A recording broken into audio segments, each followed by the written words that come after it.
Berikan kemuliaan yang dahsyat buat Bapak Yahweh saudara. Haleluya. Baik, shalom. Puji nama Tuhan. Pagi hari ini saya akan menyampaikan sebuah renungan yang berjudul Rodef Batsa, saudara. Apa itu Rodef Batsa? Rodef Batsa itu adalah tamak. Rodef Batsa itu adalah gelojoh. Rodef Batsa itu juga berbicara tentang keserakahan, saudara. Ya. Nah, saudara, ternyata sifat tamak, sifat serakah itu dimiliki oleh semua manusia, saudara. Ya. Sifat tamak itu saudara sadari atau tidak, semua ada di dalam diri kita. Nah, nanti kita akan melihat ya. Oleh sebab itu, kita tidak pernah bisa menghilangkan yang namanya sifat tamak. Tapi yang ada adalah kita harus mengendalikan sifat tamak itu. Ya, kita lihat Rodef Batsa ini. Next. Nah, saudara tahu bahwa sebenarnya Bapa Yahweh itu ingin supaya manusia itu hidup bahagia. Amin. Dia menciptakan kita itu dengan tujuan supaya kita itu hidupnya bahagia. Tuhan tidak pernah merancangkan sesuatu yang jelek yang terjadi di dalam hidup kita. Kalau bukan karena kita sendiri yang merencanakannya. Paham enggak maksudnya saudara? Ya. Tuhan itu kepingin supaya setiap manusia yang dia ciptakan itu hidupnya selalu bahagia. Ya toh? Dia kepingin supaya kita itu bisa menikmati setiap detik perjalanan dari dalam hidup kita. Mulai dari kita bangun pagi sampai kita akan tidur kembali. Bahkan di dalam mimpi pun Tuhan kepingin supaya mimpi kita itu mimpi yang baik, mimpi yang indah. Amin.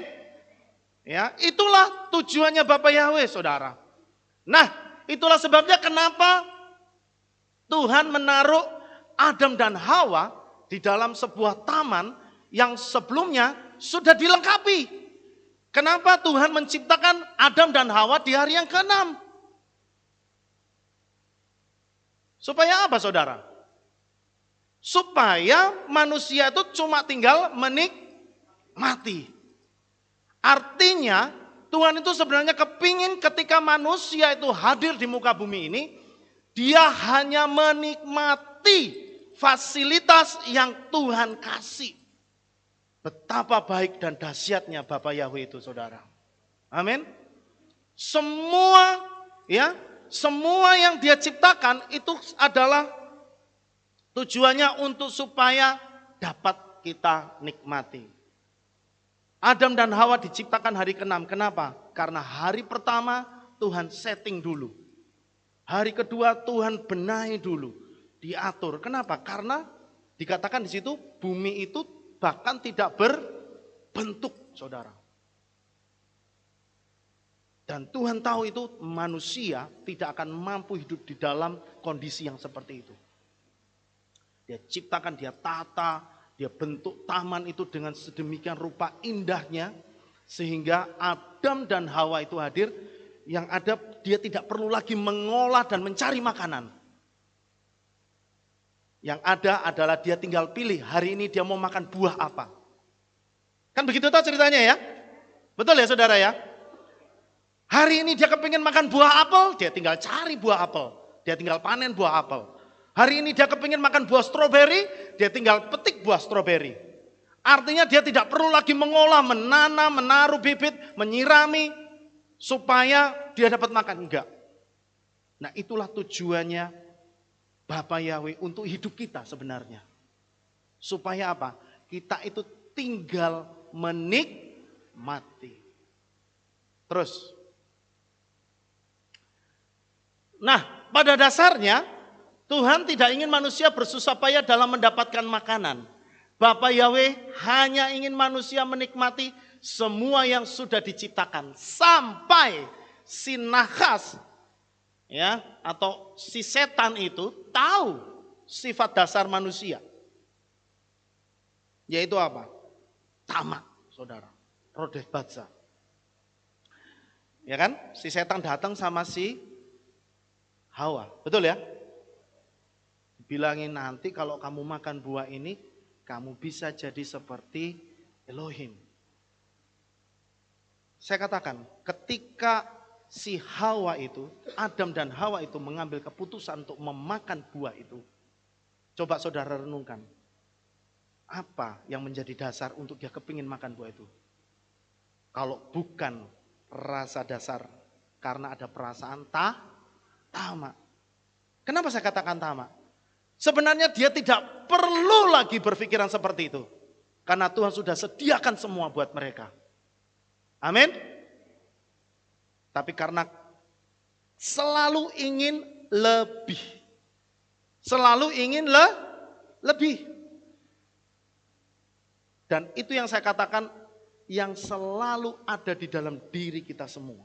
Selalu ingin lebih. Saudara percaya enggak kalau Bapak Yahweh itu kalau memberkati kita itu tidak pernah kurang. Tapi lebih. Amin. Tapi yang selalu ngomong kurang siapa? Kita ngomong kurang. Betul kan? Iya, ya biasanya si setan tuh yang bisikin kita. Kurang kalau cuma segitu. Kurang kalau cuma segitu. Ya, karena dasar ketamakan itulah yang membuat manusia harus keluar. Yang tadinya dia hanya bisa yang tadinya dia tinggal menikmati semua fasilitas karena tamak tadi, rasa tamak tadi, kepingin lebih lagi, bukan sesuatu yang lebih yang manusia dapatkan. Tapi justru kesusahan. Ya kan? Dia harus keluar dari taman.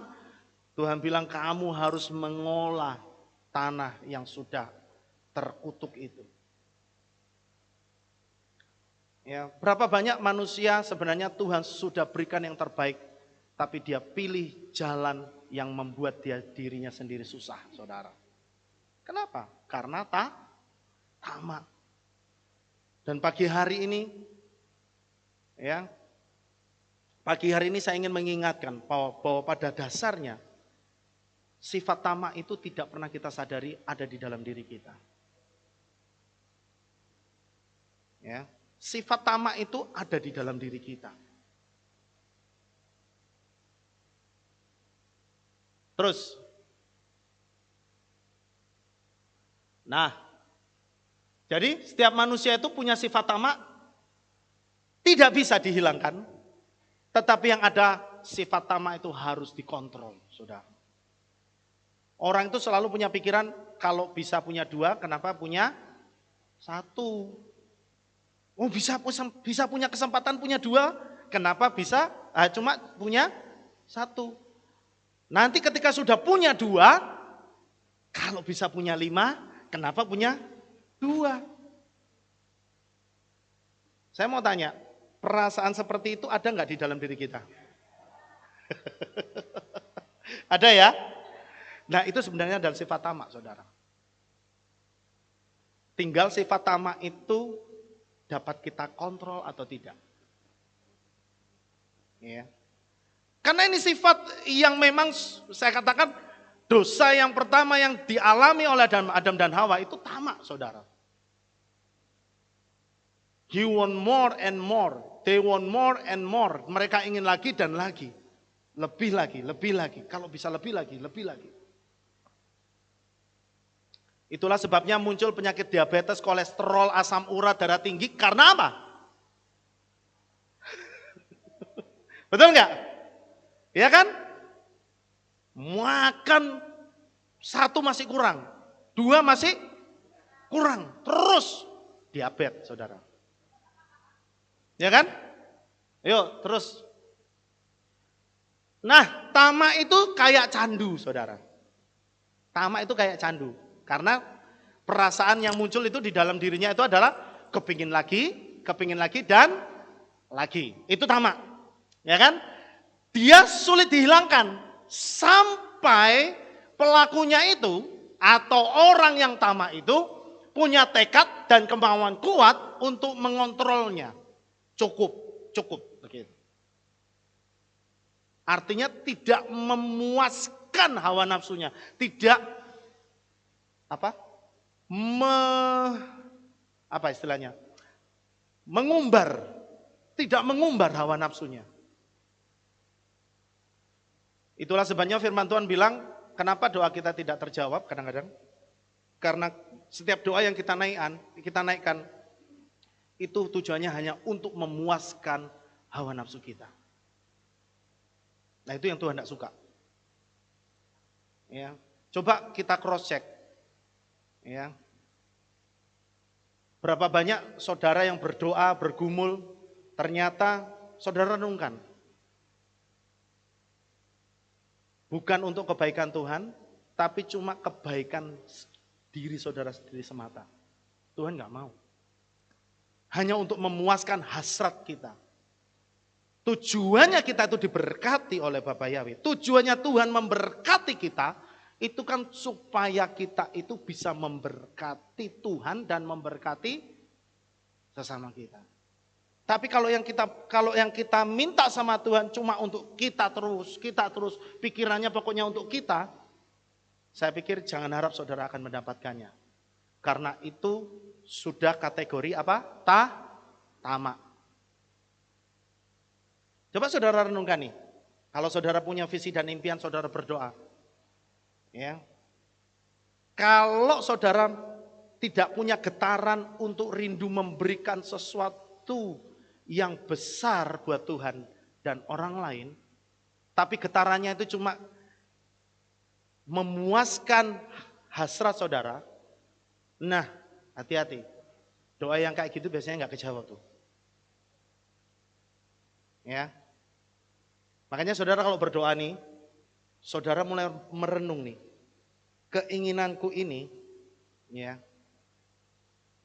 kira-kira nanti kalau saudara diberkati, saudara punya keinginan enggak untuk memberkati pekerjaan Tuhan dan memberkati orang lain yang ada di sekitar saudara yang membutuhkan?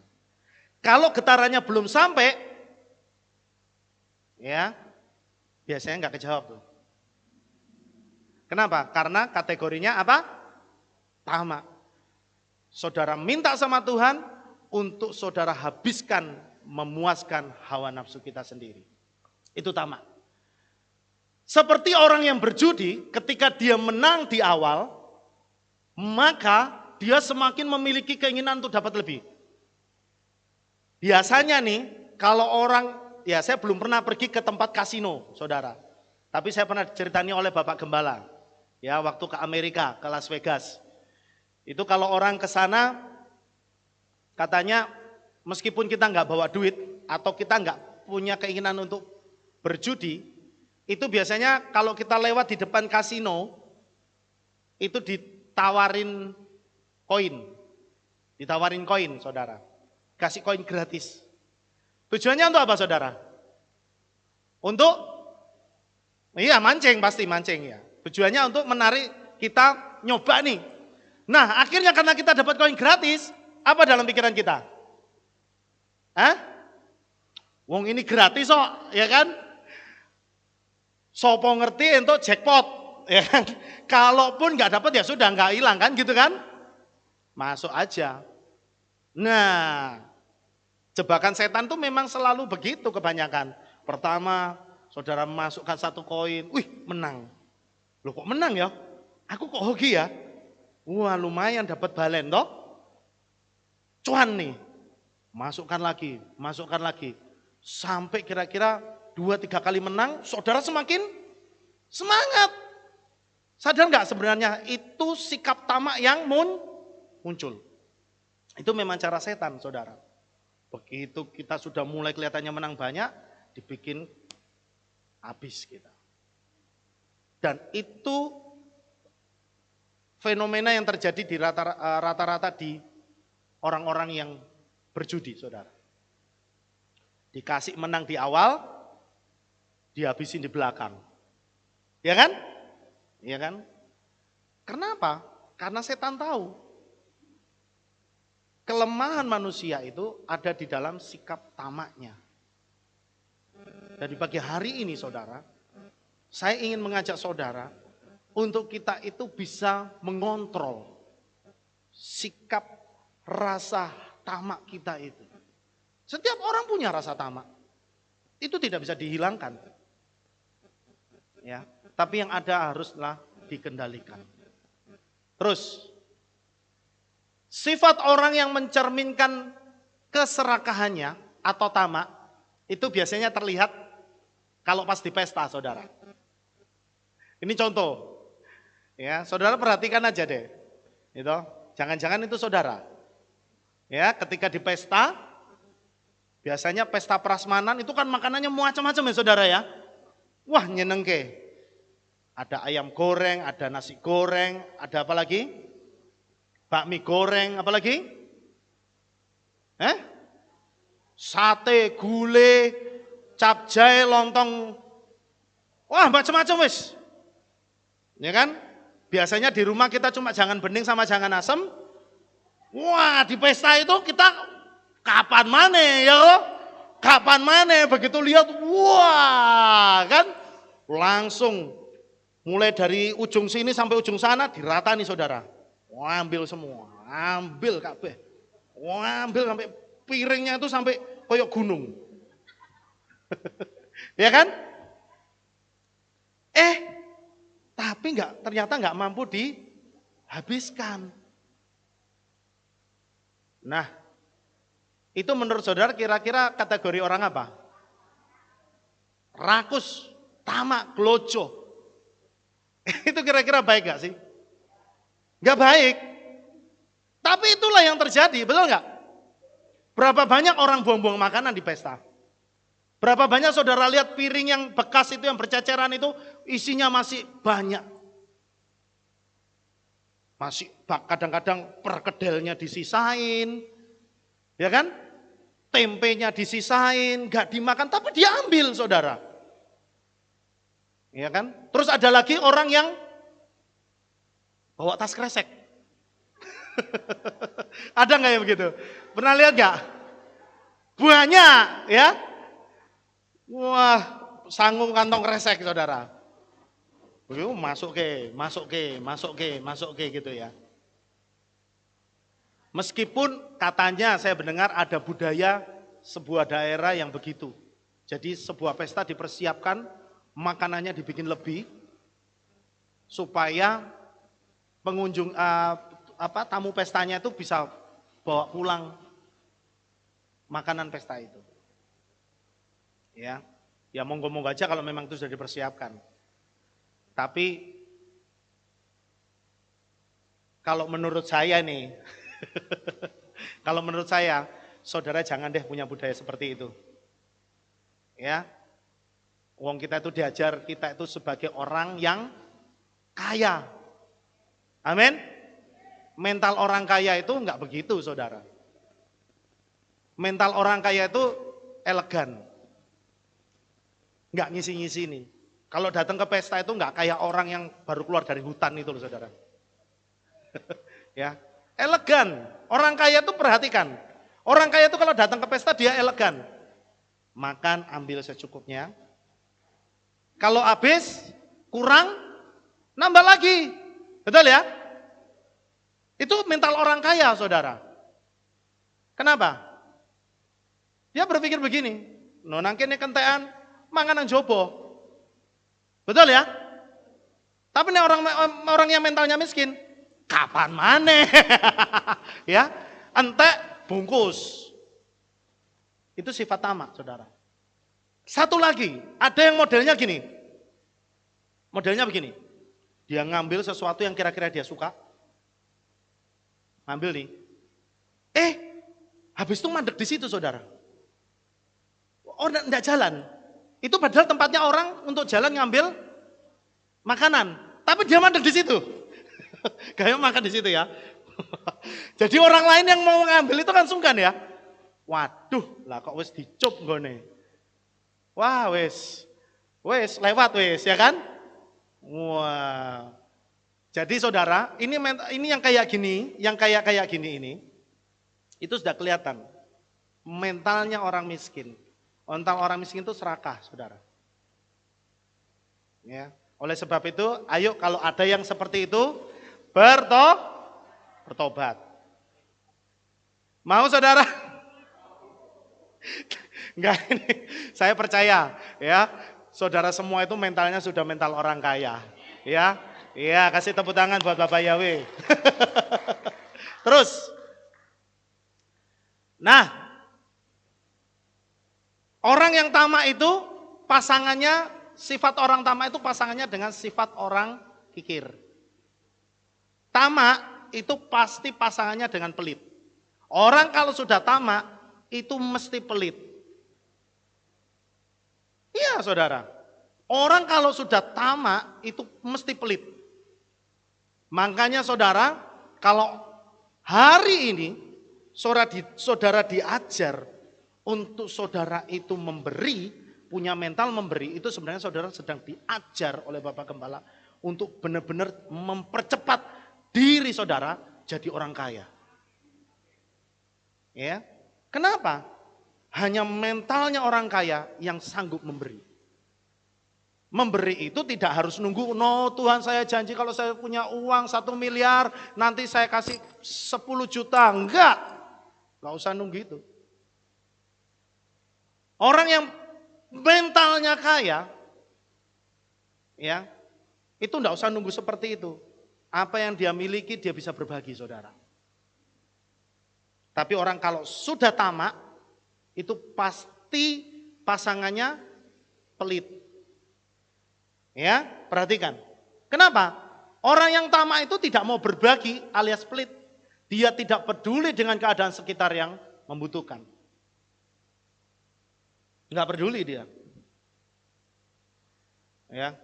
Saudara, saya tuh kalau lihat orang yang ngamen begitu, itu saya memang enggak terlalu peduli ya. Tapi saya pernah dengar nih ceritanya Papi nih. Ada orang ngamen terus habis ngamen begini-begini ya. Waduh, itu kalau nggak dikasih bahaya, katanya kan gitu ya. Nah, saya nggak tahu, ini sekarang kok banyak fenomena di luar sana. Apa mereka yang begitu tuh sudah dengar khotbahnya Papi kali ya?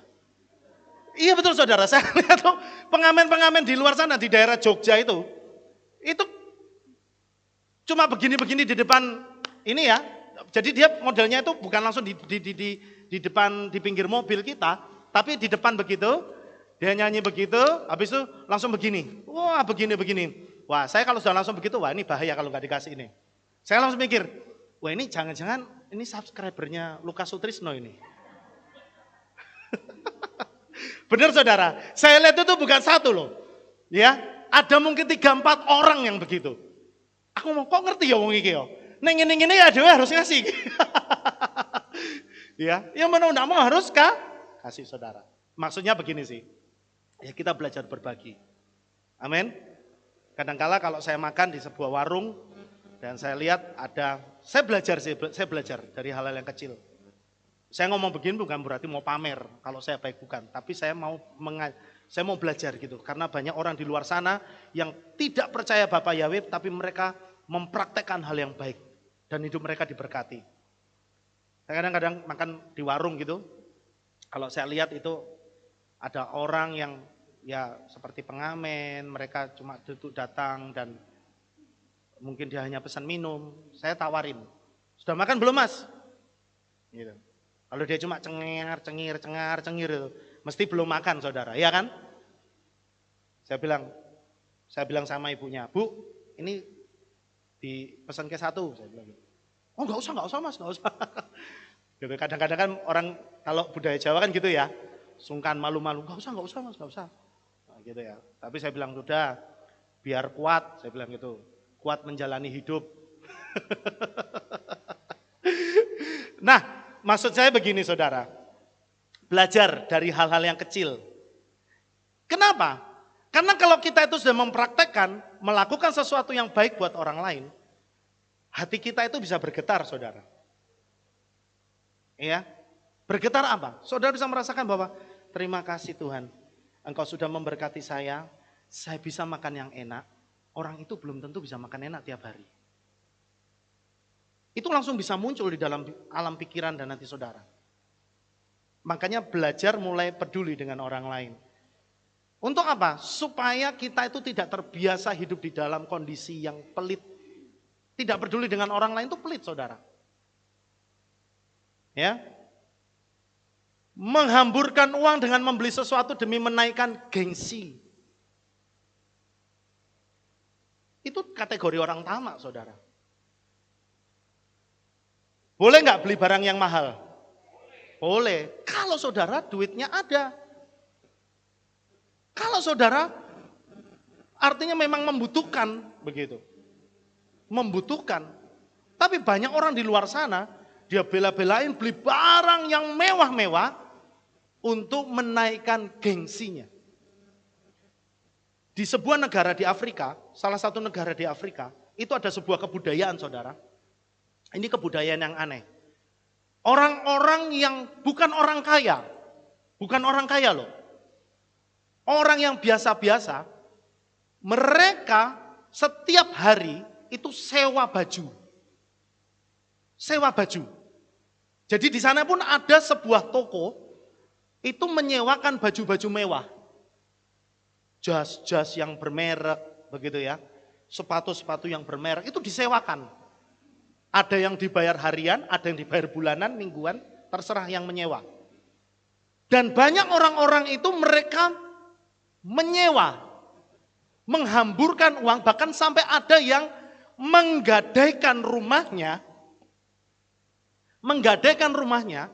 untuk kebutuhan menyewa pakaian. Dan itu benar-benar terjadi, saudara. Saya baru tahu beberapa waktu yang lalu berita ini. Jadi itu ada seperti sebuah budaya. Mereka nongkrong-nongkrong di perempatan, mereka nongkrong-nongkrong di kafe, supaya orang melihat mereka itu seperti orang yang kaya. Itu di Afrika.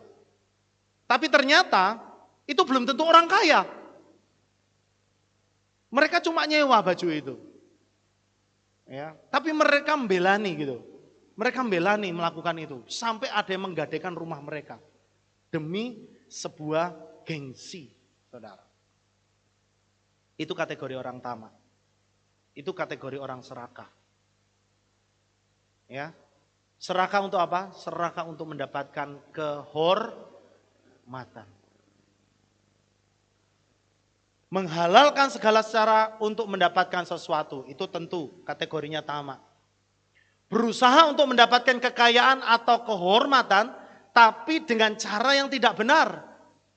Bisa dengan cara korupsi, atau menjatuhkan orang lain, supaya dirinya itu bisa muncul dan terlihat hebat. Itu ada yang demikian. Ya. Jadi dia berusaha terlihat supaya hebat dan pintar buat pimpinannya, tapi dia jatuhkan yang lain, saudara. Itu yang saya katakan, orang mau hebat atau orang mau muncul, mau naik, tapi pakai pundaknya orang lain. Dan itu yang saya katakan serakah. Ya. Nah, saudara, kalau ada yang demikian, segera bertobat, saudara. Karena Tuhan membenci hal yang demikian. Ya, karena Tuhan membenci hal yang demikian. Terus, ketamakan itu membuat orang tidak bisa menikmati hidupnya. Jadi ternyata ketamaan itu tidak akan bisa membuat orang bisa menikmati hidupnya. Kenapa? Karena apa yang dia nikmati itu cuma dirasakan sesaat. Setelah itu dia pasti kepingin yang lebih lagi. Orang yang modelnya serakah, itu ketika mungkin dia berdoa dan dia berusaha, dia kepingin punya mobil, setelah diberkati oleh sebuah mobil, senangnya paling cuma 3 bulan. Setelah itu dia mikir, wah ternyata numpak mobil ini biasa aja. Saya kepingin mobil yang lebih bagus dari ini. Ya kan? Setelah Tuhan kasih mobil yang lebih bagus lagi, tidak lama lagi bosan lagi, saudara. Jadi hati-hati, bagi saudara yang bosenan, jangan-jangan saudara itu kategori orang yang serakah nih. Karena apa? Saudara tidak pernah merasa bersyukur. Orang yang gampang bosan itu bahaya. Itu kategorinya orang tamak. Ya. Jadi kalau saudara punya barang yang saudara idamkan lama dan saudara dapat, jangan cepat-cepat bosan saudara. Amin. Nikmati. Bayangkan betapa saudara mendapatkan barang itu, prosesnya, ya. Yang lebih bahaya lagi kalau orang yang kayak gitu, itu objeknya adalah istrinya. Paham enggak maksudnya? Dia menikah 1 tahun, 2 tahun, bosan sama istrinya. Ya, bosan sama istrinya karena ditanya, "Loh, kenapa kamu kok bisa sampai seperti itu?" "Iya, saya bosan." "Loh, kok bisa bosan?" "Iya, soalnya istri saya cuma gitu-gitu tok." Waduh, ya kamu mau istrimu yang kayak gimana lagi saudara ya? Macak juga sudah, masak juga sudah, manak juga sudah. Kurang apa? Kan gitu toh? Tapi orang kalau sudah yang namanya tamak, istri 1 tidak akan pernah cukup. Istri 2 pun tidak pernah cukup. Iya kan? Padahal istri saudara itu mulai dari saudara kawin sama dia sampai besok mati itu tidak akan pernah habis saudara. Betul ya? Tidak akan pernah habis. Makanya saudara yang punya 1 istri cukuplah, 1 suami cukuplah. Nikmati saudara. Nikmati sampai kapan? Sampai mati. Amin. Kalau enggak, saudara akan dimasukkan dalam kategori tamak dan saudara tidak akan bisa menikmati hidup saudara. Bayangin orang yang bosan sama pasangannya tidak mungkin bisa menikmati hari-harinya. Begitu masuk rumah, kelihatan istrinya, aduh iki meneh. Keluar lagi dia. Ya kan? Begitu pulang, aduh wong iki meneh. Bosen. Ya. Hati-hati itu kategori tamak, saudara. Kalau sudah mulai memikirkan, wah perempuan lain, laki-laki lain, itu tamak, saudara. Saudara tidak akan bisa menikmati hidup saudara. Padahal Tuhan kepingin supaya kita itu bisa menikmati hidup. Amin. Hidup kita ini cuma sekali. Betul ya? Hidup kita ini cuma sekali. Sekali itu pun ada yang umur cuma 30 tahun, 20 tahun, ada yang sampai 90 tahun, ada yang sampai, ya kan? Tapi cuma sekali. Oleh sebab itu Tuhan kepingin supaya saudara itu menikmati, gitu loh. Tapi kadangkala banyak orang tidak tahu cara menikmati hidup. Yang dia cari adalah susahnya. Dia cari ribetnya sendiri. Yaitu tadi. Ya. Karena tamak, ingin lebih. Orang yang begitu gak akan pernah bisa menikmati hidupnya, saudara. Ya. Mengapa sifat tamak membuat orang tidak bisa menikmati hidupnya? Karena rasa tamak membuat orang mengejar sesuatu secara berlebihan sehingga menghilangkan damai sejahtera di dalam hatinya. Coba saudara bayangin, ya, orang yang model hidupnya seperti kejar setoran. Coba lihat, saudara lihat mukanya. Biasanya orang yang demikian mukanya itu selalu capek. Kenapa? Orang yang hidupnya selalu kejar setoran, orang yang hidupnya selalu di pikirannya, aku harus cepat cari uang, harus cepat cari uang. Mesti saudara lihat aura wajahnya itu wajah yang capek. Perhatikan aja deh. Ya. Hati-hati saudara. Setan bisa membuat kita hidup terjebak di dalam rasa tamak. Sehingga apa? Sehingga kita tidak pernah bisa mempunyai waktu lagi untuk Tuhan, tidak punya waktu lagi untuk keluarga, bahkan kita tidak punya waktu lagi untuk kita menikmati damai sejahtera yang Tuhan kasih dalam hidup kita. Damai sejahtera itu bukan berarti tidak hanya berbicara ketika engkau bekerja dan saudara cuan gede. Damai sejahtera. Tidak hanya begitu saudara. Damai sejahtera itu tidak tergantung dari apa yang menjadi visi dan impian saudara. Kemudian tercapai, baru damai sejahteranya tercapai. Enggak. Damai sejahtera itu harus kita miliki setiap hari. Mulai kita dari bangun tidur. Yang saudara minta itu adalah damai sejahtera. Amin saudara. Ya. Saya itu kalau bangun pagi hari, saudara bisa bayangkan anak saya 3, ya, dan semuanya luar biasa, ya. Itu hanya ada 2 hal yang membuat saya senang dan senep. Kalau pagi hari mereka bangun, ya kan, mereka bangun dan mereka itu langsung bangunin saya dengan guyonan. Saya lihat mereka guyonan, itu saya senang saudara. Tapi kalau yang kedua ini yang bikin saya senep, kalau saya bangun dan saya lihat mereka itu sudah teriak-teriak, yang satu nangis, yang satu marah-marah, wah yang satu gitu. Ya rasanya gitu kan. Itu bisa mempengaruhi damai sejahtera saudara. Dan kalau damai sejahtera itu enggak ada, biasanya berkatnya menjauh. Nah, coba saudara bayangin bangun pagi, saudara lihat istri saudara atau saudara lihat suami saudara, saudara damai sejahtera enggak? Atau saudara lihat suami saudara itu enek. Kok tambah suwe tambah elek? Jangan ya. Saudara itu kalau bangun pagi lihat pasangan saudara itu kasih senyuman. Supaya senyuman saudara itu mendatangkan apa? Damai sejahtera. Amin. Ya, biasakan kalau pagi saudara lihat begitu melek, lihat istri saudara lihat saudara, jangan saudara terus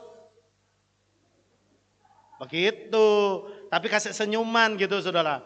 Saya membiasakan setiap pagi bangun, saya selalu ucapan yang pertama saya katakan kepada istri dan anak saya adalah Shalom.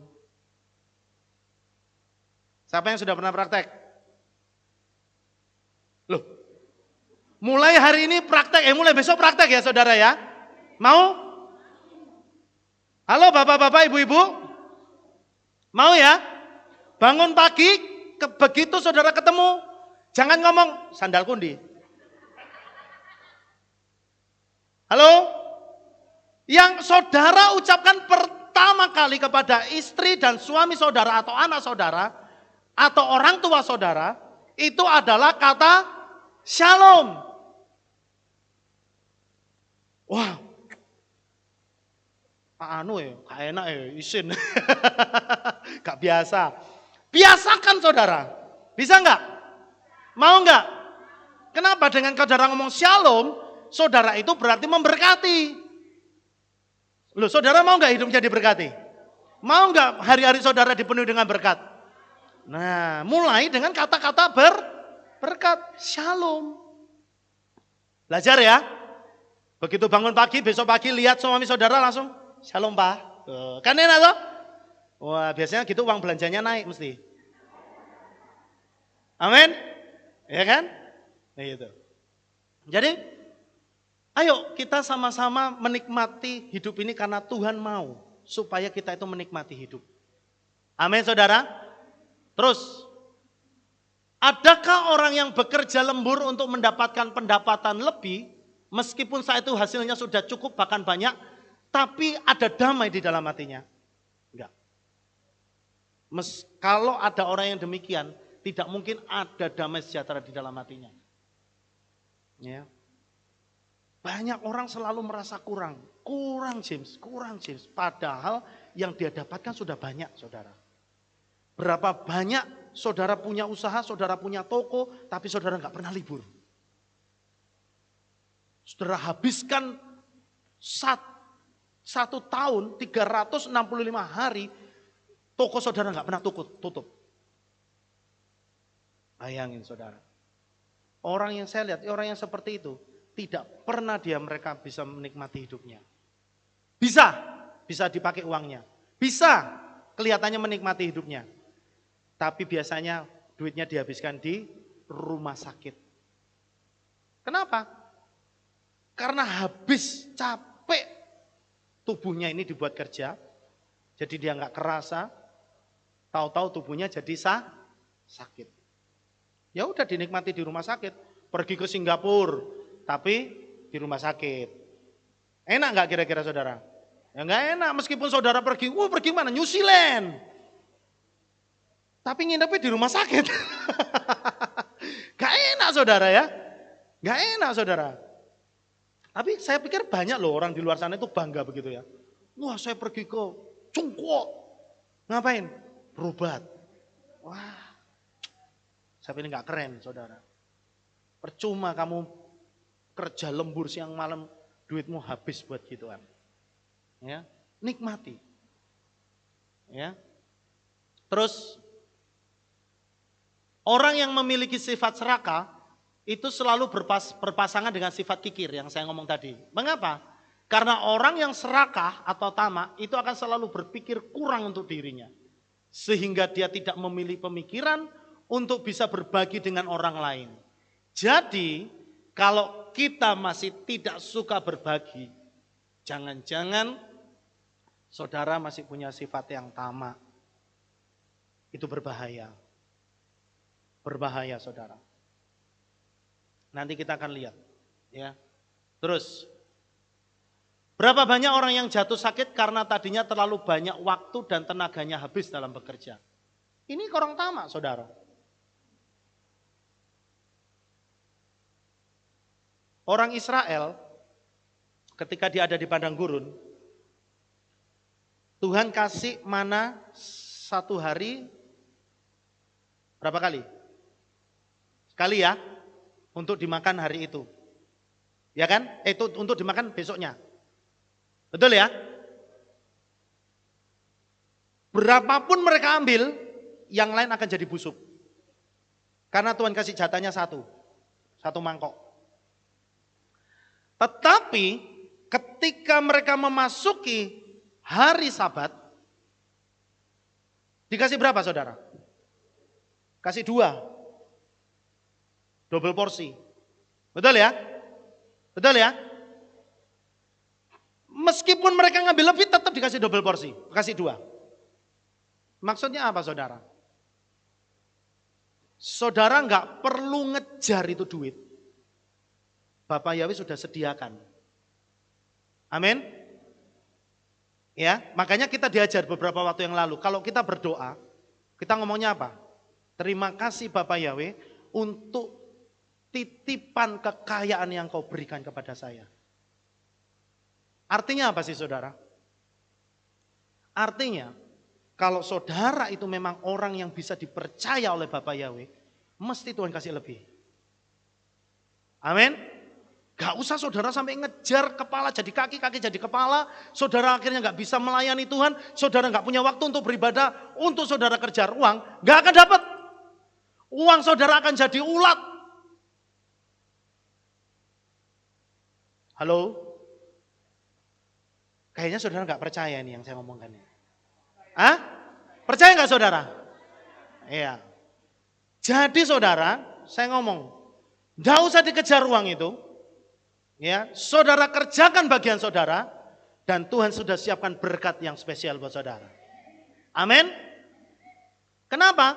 Kalau saudara sudah mulai kejar itu uang, sampai saudara mengorbankan yang lain-lain, itu sama seperti tadi di gambar sebelumnya, itu ada orang ditaruh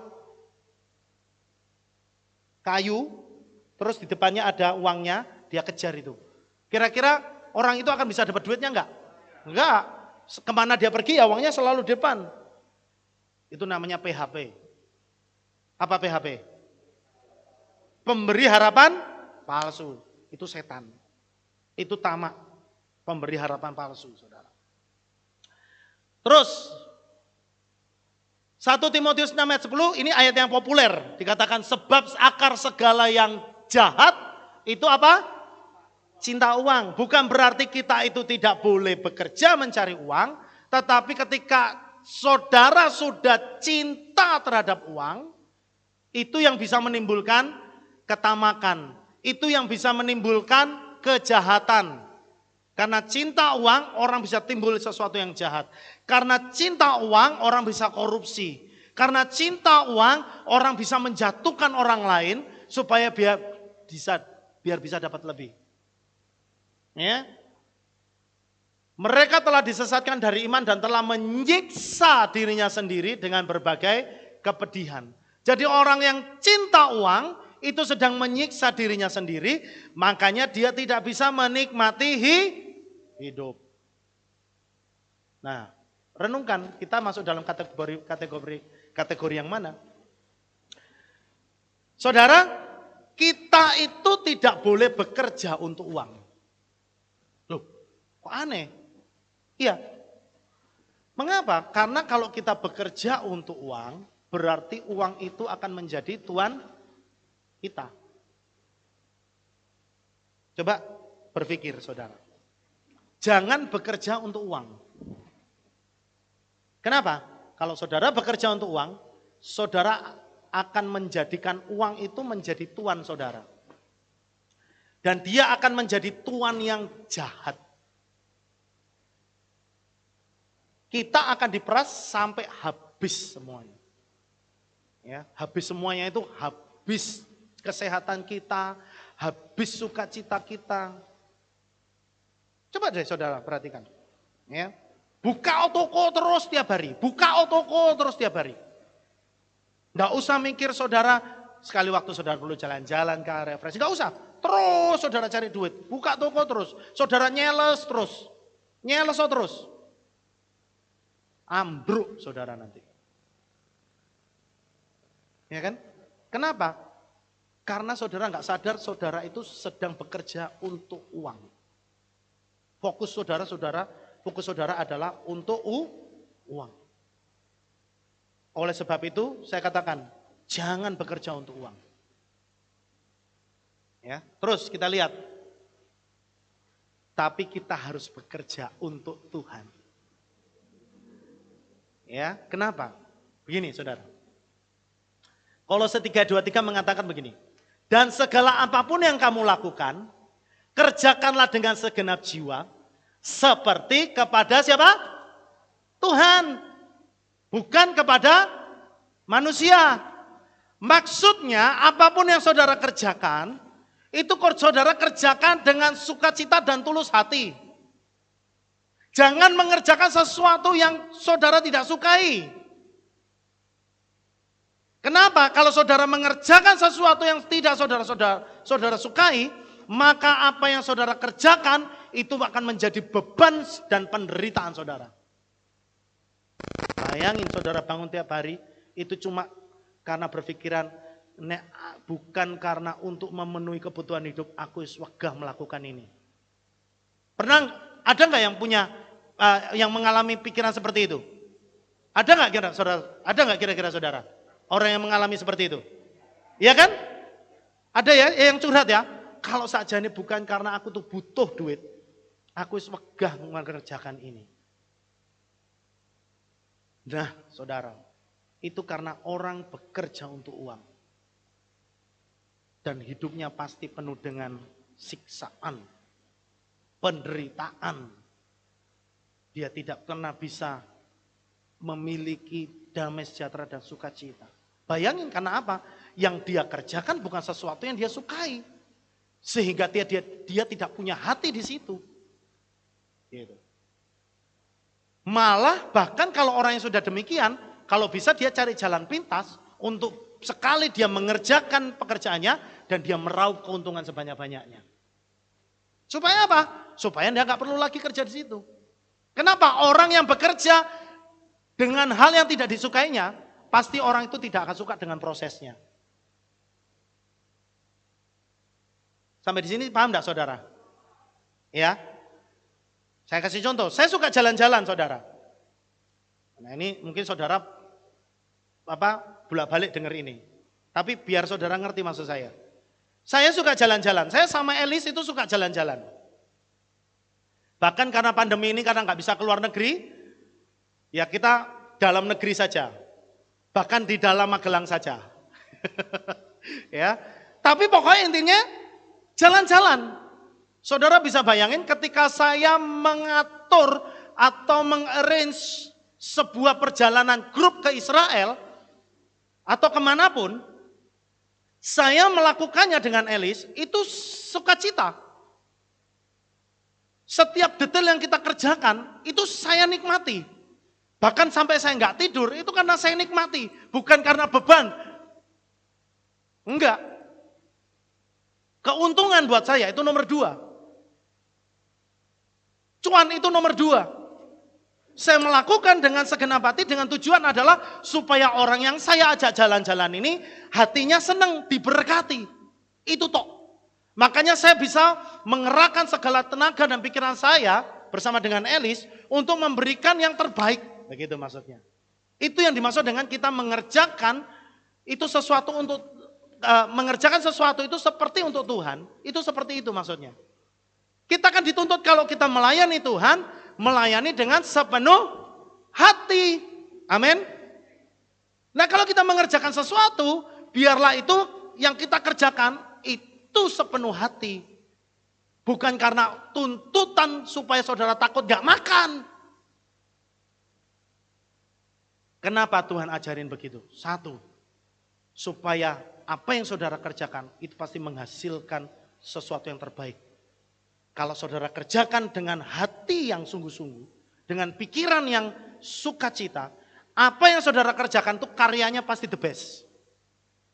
Amin.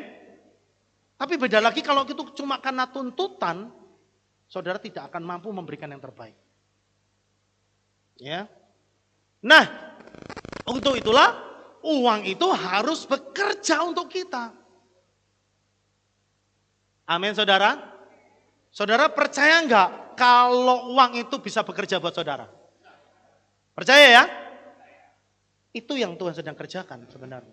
Itu yang Tuhan mau dalam hidup kita. Bukan kita bekerja untuk uang, tapi uang yang bekerja buat kita. Kenapa? Karena jika uang yang bekerja untuk kita, maka dia akan menjadi hamba yang baik. Terus kita lihat nih. Ya. Nah itu ada ayatnya Lukas 16 ayat 9. Dikatakan aku berkata kepadamu, ikatlah persahabatan di antara kamu atas dasar mamon ketidakjujuran, supaya manakala kamu gagal mereka dapat menerima kamu dalam kemah abadi. Saya lebih jelas dalam versi LAI saudara sebenarnya. Dikatakan begini, dan aku berkata kepadamu ikatlah persahabatan dengan mempergunakan mamon. Dengan apa? Gunakan mamon. Artinya apa? Saudara yang jadi tuan, mamon yang saudara gunakan. Jadi hamba saudara. Nah, kalau saudara sudah memposisikan uang atau mamon itu jadi hamba saudara, saudara itu tidak eman untuk memberkati atau saudara menggunakan uang itu untuk jadi berkat, gitu loh maksudnya. Untuk saudara bisa berbagi. Tapi kalau saudara memposisikan mamon itu jadi tuan saudara, itu berarti posisinya di atas saudara dan saudara akan eman-eman untuk saudara bisa gunakan itu. Kira-kira sampai sini saudara nangkep enggak maksud saya? Nangkep ya? Makanya masih banyak orang di luar sana yang eman-eman untuk berbagi, eman-eman untuk dipakai uangnya untuk pekerjaan Tuhan, ya karena itu. Dan orang yang demikian biasanya bukan semakin kaya, tapi semakin tidak diberkati. Makanya orang-orang kaya di dalam kehilat itu fungsinya untuk apa saudara? Mereka dipakai Tuhan untuk menjadi salah satu pilar kehilat, yaitu memberkati pekerjaan Tuhan. Siapa yang mau dipakai jadi orang kaya di tempat ini? Nah, saudara jadilah pilar pekerjaan Tuhan. Amin. Ya. Karena itu yang Tuhan mau. Gitu. Supaya uang itu jadi hamba kita. Jadi ketika kita itu mengeluarkan uang itu enggak eman gitu loh saudara, maksudnya. Ya, terus. Lalu bagaimana caranya supaya uang jadi hamba kita? 1 Timotius 6 ayat 6 dikatakan begini. Tetapi kesalehan dengan rasa cukup itu adalah alat penghasilan yang besar. Ini ayatnya yang ngomong. Kesalehan dengan rasa apa? Cukup itu menjadi penghasilan yang besar. Saudara kan kita mau semua diberkati, amin? Amin? Siapa yang mau punya penghasilan yang besar? Saya mau saudara. Ya. Nah, kalau kita bicara tentang kesalehan, itu bicara mengenai ketaatan dan kecintaan kita kepada Tuhan, kepada Bapa Yahweh. Lebih dari semuanya. Ayub dikatakan orang yang saleh. Kenapa? Karena Ayub itu memposisikan Bapa Yahweh di atas segala-galanya. Buktinya apa? Setiap hari ketika dia bangun pagi-pagi benar, dia memberikan persembahan korban bakaran kepada Bapa Yahweh. Itu salah satu sikap atau bentuk ketaatannya dan kecintaannya kepada Tuhan. Itu kategori orang saleh. Makanya dia semakin diberkati. Begitu saudara. Nah, terus kita lihat. Kesalehan itu berarti kita itu taat di dalam Torah. Torah itu mengajar supaya kita itu mengembalikan persepuluhan. Torah itu mengajar kita untuk selalu memberi persembahan. Torah itu juga mengajar kita untuk menolong orang yang kekurangan. Ya. Dan semua itu harus dilakukan dengan rasa syukur. Bukan supaya kita itu cari muka.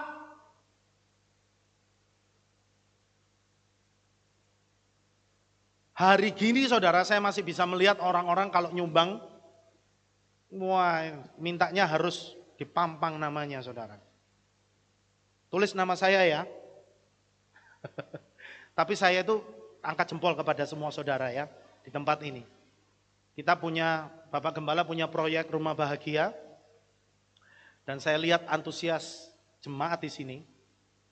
Itu mereka yang memberikan persembahan. Itu enggak pernah tuh yang saya lihat ada satu, tolong nama saya diumumkan ya. Karena saya mau kasih persembahan 1 miliar gitu. Nama saya ini. Enggak ada yang gitu. Tiba-tiba barangnya ada aja. Tiba-tiba saudara kirim aja. Sampai kita yang tanya, "Loh ini yang kasih siapa ini?" Gitu. "Ini yang kasih siapa ini?" "Oh, si A." Gitu. Ya, saya angkat jempol buat saudara semua, ya.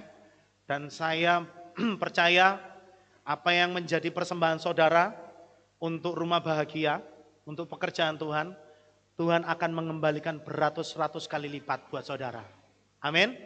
Ya. Saya percaya. Kenapa? Karena ketika saudara memberikan itu, saya tahu dan percaya. Saudara memberikan dengan sukacita. Saudara memberikan karena saudara mencintai. Ya. Itulah sebabnya saya percaya. Yang menjadi persembahan saudara itu semua jadi berkat mesti. Balik kepada saudara. Ya. Nah, kalau itu dilakukan dengan rasa syukur, maka itu akan memberikan kita rasa cukup. Nah, hal itulah yang membuat, artinya hal itulah yang saudara kerjakan tadi, mengembalikan persepuluhan, memberikan persembahan, menolong orang lain dengan rasa syukur, dengan rasa sukacita, maka itu akan menghasilkan atau balik kepada saudara itu berkali-kali lipat. Gitu loh maksudnya. Itu yang dikatakan di dalam Kolose 6 ayat 6 tadi. Paham saudara? Paham ya? Itu penghasilan yang besar buat kita. Makanya kalau saudara itu diberkati, jangan sungkan-sungkan untuk memberkati. Kenapa? Karena itulah yang membuat saudara akan semakin diberkati di lain waktu. Gitu. Terus, Kata tamak atau serakah dalam bahasa Ibrani itu tadi apa? Rodef batsa. Saya suka ketika menemukan sebuah kata, saya ingin lihat huruf per hurufnya ini artinya apa. Karena dari situ bisa mencerminkan kata itu, saudara. Rodef batsa itu terdiri dari berapa huruf nih? 1, 2, 3, 4, 5, 6, 7. 7 huruf, saudara. Diawali dengan kata res yang artinya awal. Waw itu kait, dalet itu pintu, P itu mulut atau terbuka, bet itu rumah, sade itu berburu atau perjalanan, ayin itu melihat. Nah, kalau kita lihat, artinya kira-kira seperti ini, saudara, maknanya. Awal sebuah kehidupan dengan pintu rumah yang kaitnya selalu terbuka, dan seperti berburu sesuatu dengan mata yang selalu terjaga. Jadi begini, orang yang rodef batsa, orang yang tamak, itu hidupnya kayak begini. Maksudnya gimana sih? Nah kita lihat, coba artinya apa sih dari ini? Maksudnya begini, rumah itu kan adalah tempat di mana kita merasa aman dan nyaman, betul ya? Makanya ada istilah home, sweet home. Karena rumah itu adalah sesuatu tempat di mana kita itu bisa beristirahat dari semua jerih lelah kita. Dari kita bekerja, kita pulang ke rumah, kita akan merasa aman dan nyaman. Betul ya? Nah, namun kalau di dalam rumah kita sendiri, semua pintu rumah kita itu posisinya tidak bisa ditutup, alias pintunya itu terkancing terbuka, dalam posisi terbuka tapi terkancing gak bisa tertutup. Maka yang ada itu adalah perasaan yang selalu was-was. Betul gak saudara? Saudara pulang ke rumah, tapi rumah saudara itu pintunya gak ada yang bisa ditutup. Bukaan kabeh. Kira-kira saudara bisa tidur nyenyak enggak? Mesti mikir kan? Takut ada yang masuk. Maling bisa masuk. Ular bisa masuk. Apalagi yang bisa masuk? Kucing bisa masuk. Betul kan? Ya kan? Sesuatu yang tidak terduga kadang-kadang gitu kan ya? Saudara akan berpikir, waduh ini piye rumahku gak bisa ditutup ya. Saudara tarik tapi itu terkait. Ngancing saudara, terbuka terus. Nah, yang ada apa? Mata kita akan selalu terjaga dan kita tidak akan bisa tidur lelap. Nah, begini. Kondisi orang yang tamak, kondisi kehidupan orang yang tamak itu kayak gini saudara. Setiap hari dia sudah capek bekerja, sampai rumah dia tidak pernah bisa beristirahat dengan nyaman. Kenapa? Karena dia mikir besok mau makan apa. Karena dia mikir lagi besok bagaimana caranya bisa dapat duit lebih banyak lagi. Ini orang yang tamak saudara. Harusnya dia pulang ke rumah dan dia bisa mengucap syukur. Dia bilang terima kasih Bapak Yahweh, hari ini Tuhan sudah memberkati saya. Kan begitu toh? Ya kan? Tuhan sudah berikan kekuatan sehingga saya bisa menyelesaikan pekerjaan saya hari ini. Wah, saya mau tidur nyenyak. Kan begitu ya? Tapi kalau saudara pulang ke rumah dan saudara masih mikir, ya kondisinya seperti ini. Seperti saudara pulang ke rumah dengan pintu rumah yang terbuka, sehingga saudara tidak bisa nyaman dalam rumah saudara sendiri. Ya, itu yang terjadi. Terus, nah inilah gambaran orang yang memiliki hati yang serakah. Dalam hatinya tidak pernah ada damai sejahtera. Karena setiap orang yang berburu sesuatu, itu pasti matanya selalu waspada. Betul ya? Siapa yang suka berburu di sini? Ada enggak? Enggak ada? Enggak ada ya? Ya, semua berburuan. Maksud saya yang berburu mungkin berburu rusa, berburu binatang di hutan. Ada? Ada yang pernah? Selain papi? Saya dulu pernah saudara. Pernah saya ikut berburu saudara. Wah, udah tengah malam, ya kan? Habis itu saudara, saya diajak naik gunung itu jalannya itu sebelah itu udah jurang.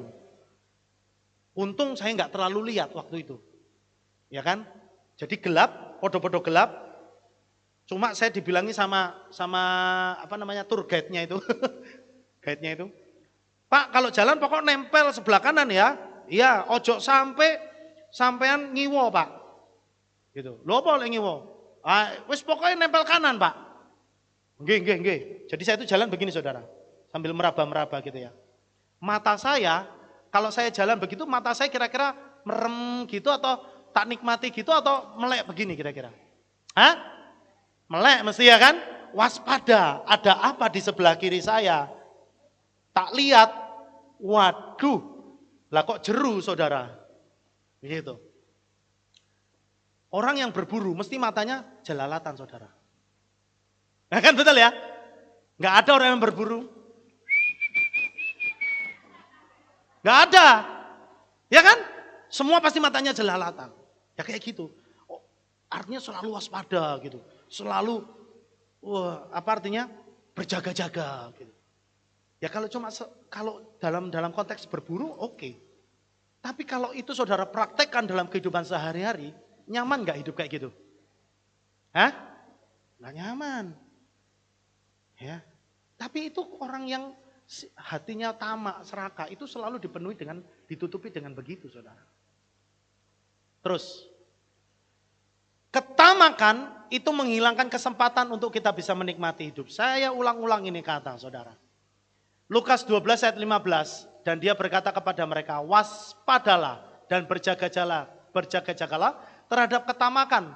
Sebab bagi seseorang, kehidupannya tidaklah terletak dalam berlimpahnya dari apa yang menjadi miliknya. Saudara mungkin bisa mendapatkan harta yang berlimpah. Tetapi kalau saudara menggantungkan dari hal itu, saudara akan kecewa. Kenapa? Karena sewaktu-waktu Tuhan bisa ambil semuanya. Kalau bukan hartanya yang diambil, nyawanya yang diambil. Jadi tidak bergantung. Jangan pernah menggantungkan apa yang saudara miliki hari ini. Tapi gantungkanlah,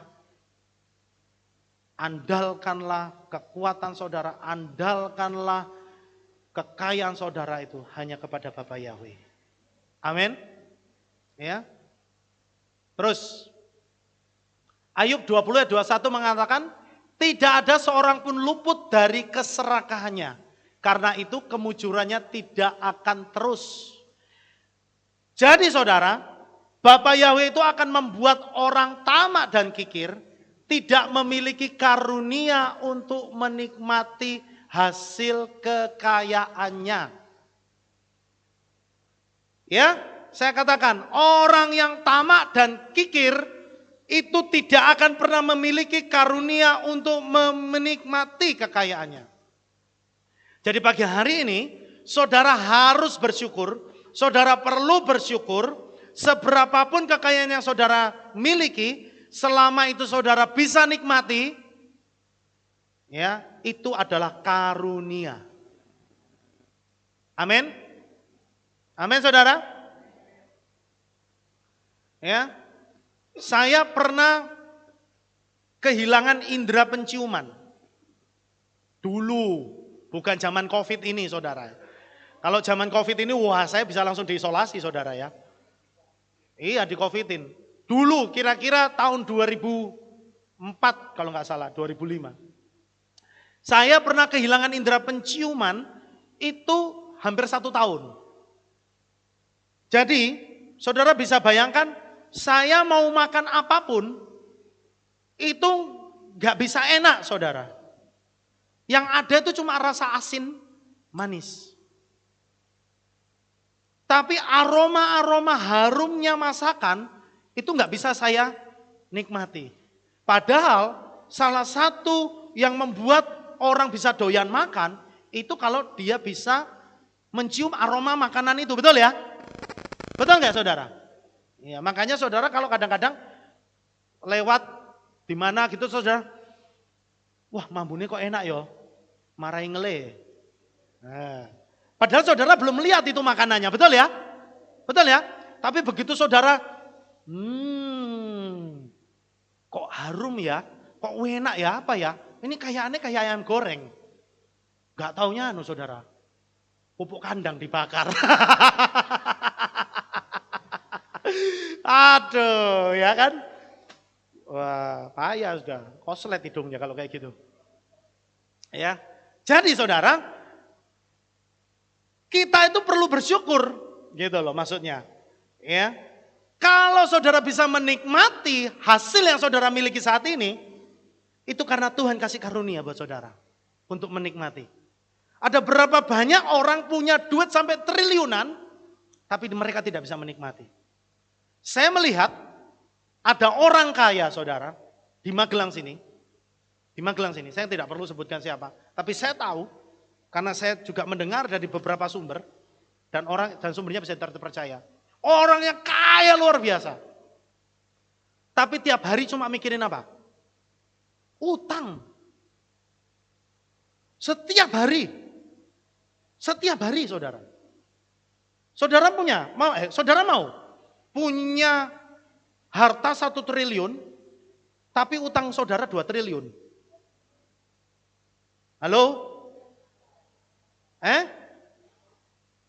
Tapi banyak orang kaya di luar sana, itu kayak gitu.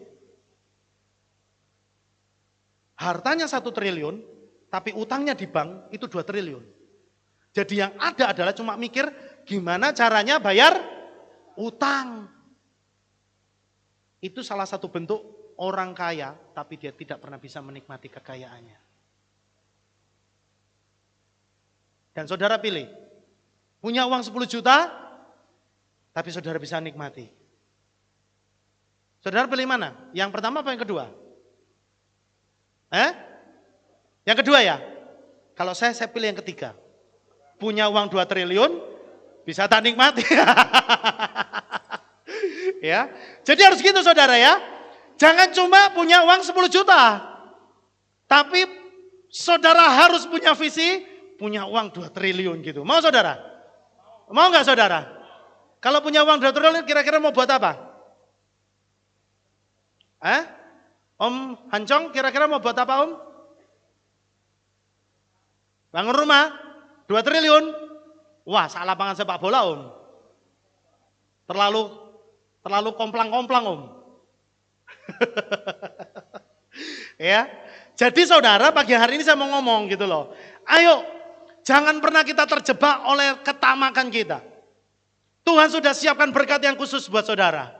Ya, kerjakan apa yang menjadi bagian kita. Kalau memang saudara bekerja, kerjakan dengan segenap hati, tapi jangan berburu uang. Maksudnya jangan semata untuk saudara berburu uang, tapi kerjakan pekerjaan saudara dengan sepenuh hati, maka saudara akan dikejar uang. Amin saudara? Ya, yuk. Orang yang tamak itu seperti membangun sebuah rumah di atas pasir. Sesaat saja dan gelombang datang untuk meruntuhkan rumahnya. Kenapa? Karena tamak itu mendatangkan malapetaka. Tamak itu mendatangkan kerugian. Tamak itu mendatangkan kesia-siaan. Tamak itu mendatangkan kejenuhan, kebosanan. Ya saudara renungkan sendiri deh. Kalau masih punya sifat seperti itu, yang saudara hadapi itu seperti itu saudara. Kenapa? Karena ia mengejar sesuatu yang tidak akan pernah dia dapatkan. Apa itu? Kepuasan. Orang yang tamak tidak akan pernah merasa puas. Dulu berdoa supaya Tuhan kasih motor, dia tidak puas. Tuh minta lagi mobil, Tuhan kasih mobil. Gak puas, minta helikopter saudara. Gak puas, gak tahu minta apa lagi mungkin. Begitu kan? Ya kan? Berarti apa? Tidak pernah puas. Tidak bisa menikmati hidup. Cuma sesaat, senengnya cuma sediluk. Baru itu bosan meneng. Ya. Oleh sebab itu saudara, apa yang saudara miliki hari ini, saudara itu harus nikmati. Amin. Punya sepeda ya nikmati sepeda saudara. Punya mobil ya nikmati mobil saudara. Dengan rasa syukur. Amin. Nanti mesti Tuhan tambahkan gitu loh maksudnya. Ya, mau saudara?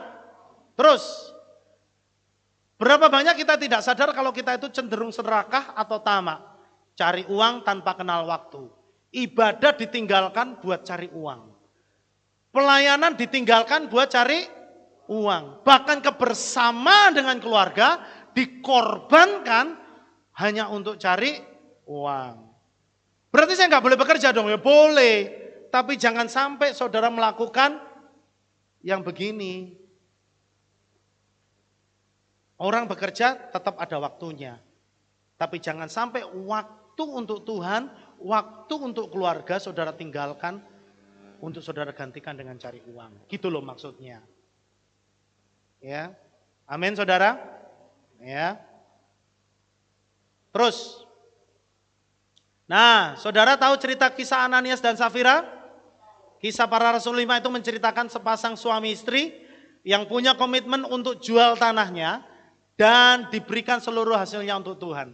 Jadi ini sebenarnya kisah Ananias dan Safira ini adalah kisah pada gereja mula-mula saudara. Di mana jemaat itu berapi-api, ya, berapi-api untuk berlomba-lomba memberikan bukan separuh hartanya saudara. Tapi semua hartanya. Jadi mereka semua itu berlomba-lomba jual tanah dan kasih untuk dipersembahkan buat pekerjaan Tuhan. Nah tapi ada sepasang suami istri ini, mereka ini ternyata tidak demikian gitu loh. Ya, padahal mereka punya komitmen untuk jual semua tanahnya, diberikan buat Tuhan.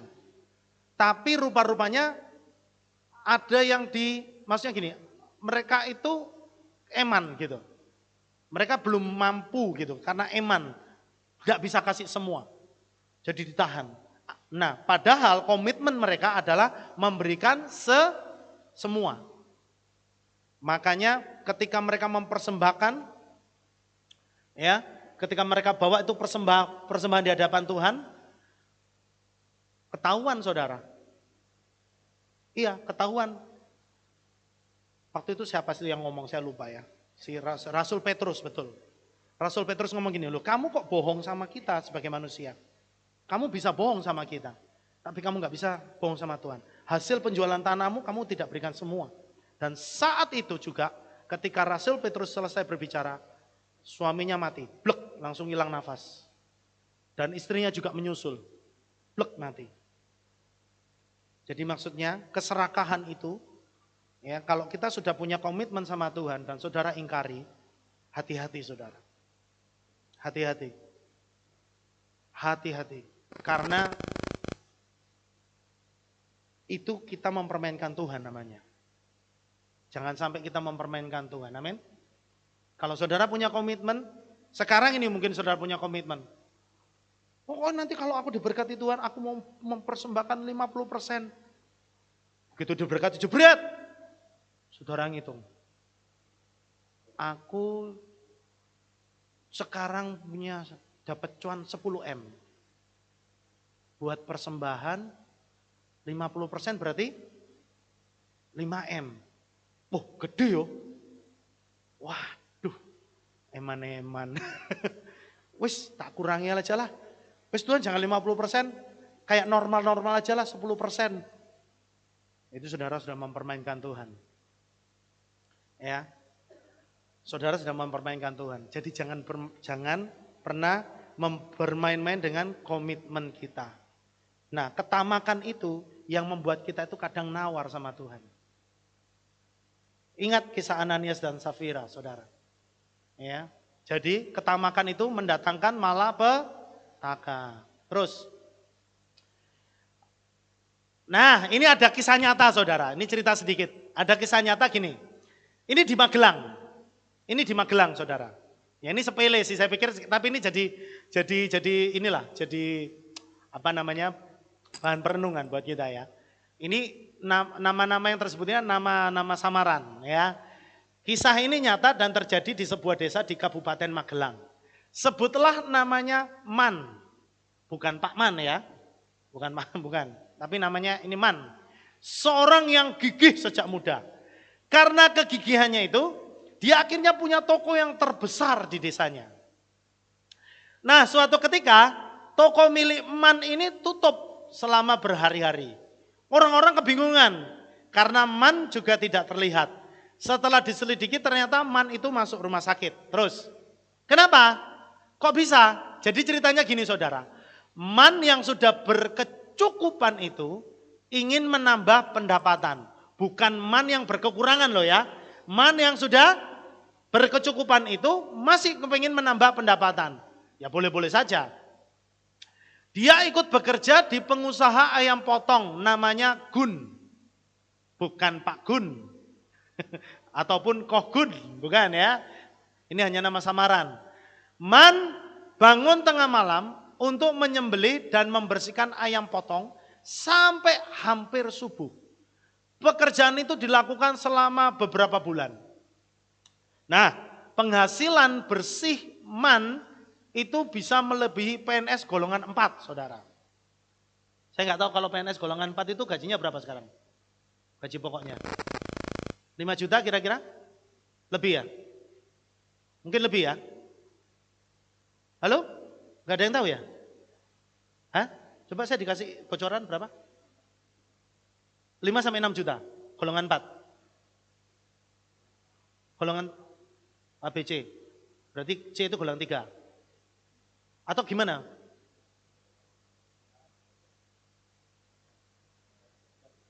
Oh, ya pokoknya sekitar segitu ya. 5 sampai 6 juta. Itu didapat dari tokonya dan juragan Gun. Jadi penghasilan yang dikumpulin itu pokoknya lebih dari penghasilan PNS. Berarti katakan sebulan dia dapat, kalau PNS cuma sekitar 6 juta, dia bisa sampai 8 juta. Gitu. Tetapi otak Man itu tetap berpikir untuk menambah penghasilan. Kurang wae saudara. 8 juta itu kalau untuk hidup orang seorang diri kurang atau cukup? Kurang. Hidup seorang diri loh. 8 juta. Kurang, cukup atau lebih? Untuk hidup seorang diri. Nih saudara punya anak 8, nah itu kurang. Turah, saya dengarnya kurang. Tinggi juga standar hidupnya ya. Turah ya kan? Turah, apalagi untuk hidup di Magelang, saudara makan nasi kucing masih sekitar berapa? 2.000 1 bungkus. Kalau buat saya 4 bungkus. Berarti sekali makan 8.000 lah. Ya kan? Cukup turah 8 juta. Masih banyak saudara. Nah, suatu kali di hadapan para pekerja lain di pemotongan ayam itu, si Man sesumbar. Ini golek molo orang ini menurut saya ya. Golek molo. Dia bilang gini, hei sedulur-sedulur, siapa yang berani masuk ke kubangan itu? Dia bikin kuis. Tak bayar 50.000. Sambil tangannya menunjuk kubangan air limbah ayam potong. Nah, dia bikin kuis sama teman-temannya yang di sana. Kemudian para teman-temannya, para pekerja di situ diem. Lalu mereka berbisik-bisik. Dan Dul, itu salah satu temannya, salah satu dari mereka berkata, gini baik Kang, kamu aja yang masuk ke kubangan itu, nanti tak bayar 50.000. Ini pinter akarnya si Man ini ya. Dia memang nyeting begitu saudara. Maksudnya buat cari hasilan tambahan. Kan lumayan, satu orang kasih 50.000, kalau ada temennya 10 di situ dapat berapa? 500.000, betul ya? Loh iya kan? Karena nggak ada temennya yang mau nyemplung, dia bilang, ya wes Man, kowe wes jegur, tak kayak 50.000. Nyemplung lah dia saudara, blung. Baru nyemplung, tarik 500.000. Tapi saudara, apa yang terjadi saudara? Setelah beberapa saat Man naik, ya kan, si Dul pun memberikan uang pecahan 50.000. Dan teman-teman yang lain juga kasih saudara. Kan itu taruhan.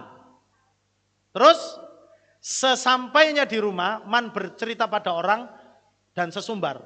Dia ngomong sama orang, wah ternyata cari uang itu mudah. Aku dapat 50.000 nggak sampai jam-jaman. Cukup beberapa menit saja, wah gitu ya. Tapi benar saudara, nggak sampai jam-jaman pula, tubuhnya si Man ini panas, dingin dan menggigil ya. Akhirnya si Man harus masuk rumah sakit dan harus opname, kapok saudara ya. Salahne dewe.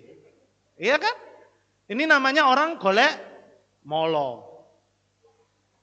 Golek tahu ya golek molo ya. Kalau saya orang Jawa Timur ngomongnya golek molo. Kalau di sini ngomongnya apa? Golek kentongan? Ayo segitulah. Ya wis ngono lah. Oke lanjut. Ya. Mana yang lebih Anda suka? Anda bekerja untuk mengejar penghasilan atau uang bekerja untuk Anda dan Anda bisa punya waktu untuk menikmati hidup. Mana saudara yang Anda pilih? Yang nomor 2. Betul kan? Saudara percaya? Tapi banyak loh orang yang ngomong, coba. Orang ngomong begini. Mana bisa? Ya sudah, jawabannya tidak bisa. Selamanya Anda akan bekerja untuk cari uang. Artinya saudara akan jadi budak uang. Oleh sebab itu saudara, ayo pagi hari ini konsepnya dirubah. Konsepnya dirubah. Apa? Percayalah bahwa Tuhan memberkati saudara dan uang yang saudara miliki itu tuh akan bekerja buat saudara. Uang yang Tuhan sudah berkati buat saudara, itu saudara gunakan dan itu akan berlipat-lipat kali ganda. Amin saudara. Caranya piye? Yombo. Loh, kalau caranya jangan tanya saya. Caranya tanya Tuhan. Artinya apa saudara? Gak usah dipikir pakai logika. Roma 8 ayat 28 itu selalu ngomong. Elohim turut bekerja dalam segala hal untuk mendatangkan apa? Kebaikan. Kebaikan itu berbicara tentang apa? Sukacita, damai sejahtera, kekayaan, kelimpahan, kesehatan, umur panjang. Menikmati. Itu kebaikan saudara. Ya. Elohim turut bekerja. Artinya apa? Saudara pekerjakan bagian saudara dan Elohim turut bekerja. Caranya Tuhan bekerja, nggak usah tanya. Biarkan caranya Tuhan yang bekerja. Karena caranya Tuhan bekerja, pasti di luar akal kemampuan kita. Jadi tidak usah menjangkau caranya Tuhan bekerja. Yang penting saudara kerjakan bagian saudara. Dan nanti saudara lihat hasilnya. Saudara akan mendapatkan hasil yang berkali-kali lipat lebih banyak dari apa yang saudara pikirkan. Amin saudara. Ya. Yesus itu berjanji. Di dalam Yohanes 10 ayat 10. Pencuri datang kecuali untuk mencuri dan membunuh. Dan membinasakan. Yesus datang supaya kita itu memperoleh hidup. Dan memperolehnya benar kan? Sejak awal penciptaan Bapa Yahweh menciptakan kita bukan supaya kita hidup untuk sengsara. Tapi Tuhan menciptakan kita supaya kita hanya menikmati yang Tuhan sudah sediakan. Dan ketika kita menikmati apa yang Tuhan sediakan, Tuhan tidak kasih cuma cukup ya, enggak. Berkelimpahan. Itu pun manusia masih bilang kurang. Namanya apa? Kurang ajar. Ya, lo ya kan? Tuhan sudah kasih berkelimpahan. Kalau kita masih ngomong kurang, berarti namanya kita kurang ajar. Perlu diajar. Ya, terus cepat aja, sedikit lagi. Nah, marilah kita belajar untuk hidup dengan mengontrol nafsu keserakahan dalam diri kita. Yaitu apa? Dengan cara menikmati hidup setiap hari. Bagaimana caranya kita itu menikmati hidup setiap hari? Yaitu 1, bekerjalah dengan passion saudara. Seperti yang saya katakan tadi. Kerjakanlah apa yang menjadi kesukaan saudara gitu loh. Bukan apa yang menjadi beban hidup saudara. Kalau saudara senengin jahit, bekerjalah sebagai seorang penjahit. Jangan jadi tukang servis motor. Benar ya? Kalau saudara itu sukanya makan, jadilah chef. Ya kan? Jangan jadi tukang tambal ban. Karena tidak nyambung gitu saudara. Bekerja dengan passion saudara. Karena ketika saudara bekerja dengan passion saudara, hasilnya mesti karya yang terbaik. Amin saudara. Karya yang terbaik saudara. Kedua, nikmati hidup ini dengan selalu memiliki rasa syukur. Bukan ngersulo, bukan dermimil, bukan bersungut-sungut. Bisa saudara? Ini sesuatu yang selalu sering diajarkan. Bersyukur, ayo bersyukur, ayo bersyukur, ayo bersyukur. Ya. Papi itu selalu ngajarin begini, kalau saudara itu lagi dapat tekanan, saudara itu dihina orang, saudara itu direndahkan orang, mesti jengkel tuh hati nih. Terus saudara kan ngomong gini, orang ajar itu orang. Itu kan? Mesti ngomongnya negatif toh. Ya kan? Tapi sebenarnya Bapak Gembala itu sedang ngajarin kita untuk ngomong bersyukur. Bersyukur itu berarti mengeluarkan kata-kata yang positif.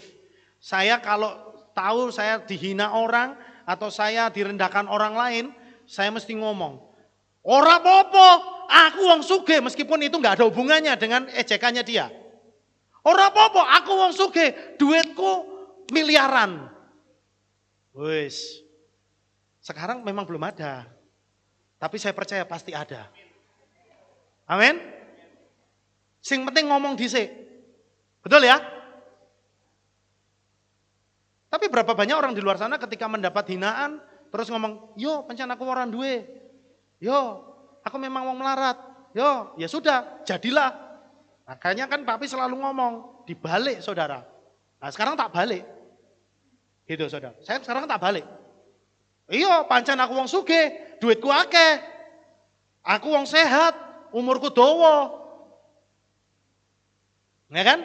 Meskipun dengan hati yang jengkel. Tapi yang saya ucapkan itu berkat untuk saya. Gitu. Karena itu yang saya harapkan. Gitu saudara. Jadi kalau saudara dinya orang ngomongnya harus yang menubuatkan yang baik. Bisa enggak kira-kira saudara? Bisa enggak kira-kira saudara? Praktek ya? Praktek ya? Gitu. Pokoknya kalau saudara jengkel, umpama anak saudara 2 blek gitu katakan. Saudara muangkel gitu ya. Saudara harus ngomong, "Oh pancen iki bocah pinter iki. Iki wong bakal wong sugih iki." Nah gitu saudara ya. Bisa saudara? Bisa ya? Gitu praktek ya? Itu namanya bersyukur. Ya. Menjaga hati untuk tidak marah. Yo, sama-sama. Mencabut akar pahit. Kenapa? Karena orang yang hidup dengan akar pahit, orang yang tidak bisa menikmati hidup. Setiap hari ketika dia bangun pagi, pikirannya langsung teringat akan itu. Jadi kalau saudara ada yang punya akar pahit, ayo diselesaikan, hilangkan. Ya. Perlu penyelesaian. Amin. Supaya apa? Akar pahit itu enggak tinggal dalam hidup saudara. Kalau saudara simpan akar pahit, sama saja saudara simpan penyakit. Ya kan? Itu yang dikatakan oleh Papi itu benar. Seperti orang yang punya kanker payudara, itu rata-rata, tidak semua, tapi rata-rata. Itu kalau saudara lihat karena kasusnya pernah punya akar pahit. Ya. Dan biasanya kalau perempuan itu lebih sering terkena kanker daripada laki-laki. Halo, benar nggak? Jumlahnya nih, perempuan dan laki-laki, lebih banyak perempuan yang terkena kanker. Kanker apapun itu. Kenapa? Karena mereka menyimpan rasa pahit. Bisa kanker payudara, bisa kanker rahim, bisa kanker macam-macam.